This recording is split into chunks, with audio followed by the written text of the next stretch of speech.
சட்டமன்றத்திலே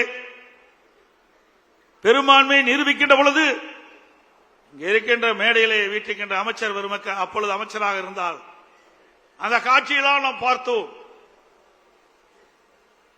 அந்த தீர்மானம் நிறைவேற்றக்கூடாது என்பதற்கு நம்மோடு இருந்தவர்களே சில பேர் எதிரியோடு சேர்ந்து கைகோர்த்து ஒரு சோதனையை உருவாக்கினார்கள்.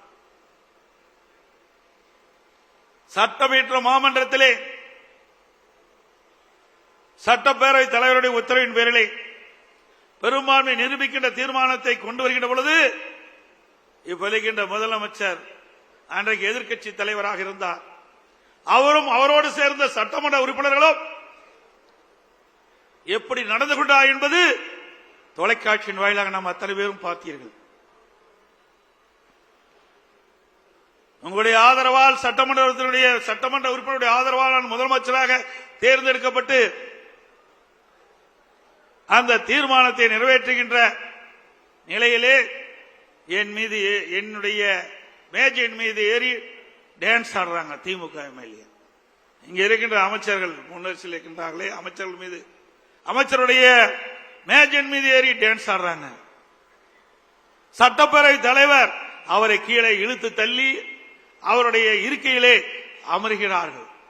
அவருடைய மைக் உடைக்கப்படுகிறது. அப்படிப்பட்ட கொடுமையான நிகழ்ச்சி ஏற்படுத்தியவர் இன்றைய முதலமைச்சர் திரு ஸ்டாலின் அவர்கள். எண்ணி பாருங்கள். அதையெல்லாம் நாம் கடந்தோம், வெற்றி பெற்றோம்.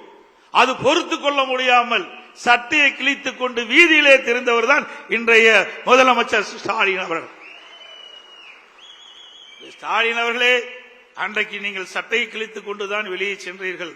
ஆனால் அடுத்த ஆண்டு நடைபெறுகின்ற சட்டமன்ற பொதுத் தேர்தலில் அனைத்து இந்திய அண்ணா திராவிட முன்னேற்ற கழக தலைமையிலே அமைக்கப்படுகின்ற கூட்டணி பெரும்பான்மையான இடங்களிலே வெற்றி பெற்று அனைத்து இந்திய அண்ணா திராவிட முன்னேற்ற கழகம் தனி பெரும்பான்மையோடு ஆட்சி அமைக்கும்.